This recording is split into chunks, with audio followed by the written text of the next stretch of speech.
How to Open Pine Editor in TradingView 2026 Guide. In today's video, I'm going to show you how to open the Pine Editor in TradingView step by step.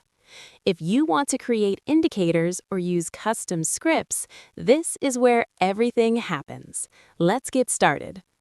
First, open your browser and go to the TradingView website. Now, log in to your account. Once you're inside, open any chart by clicking on Chart from the top menu. This will take you to the trading dashboard. Now, look at the bottom of your screen. Here, you'll see different tabs like Stock Screener, Strategy Tester, and Pine Editor. Click on Pine Editor, and that's it. The editor will open instantly. Now you can start writing your own scripts or paste existing Pine script code. If you want to run your code, simply click on Add to Chart.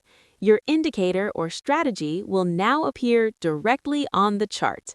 Quick tip: if you don't see the Pine editor, try switching to full chart mode or zooming out your screen. Sometimes it's hidden on smaller displays. And that's it. You now know how to access the Pine editor in TradingView. Thanks for watching, and I'll see you in the next tutorial.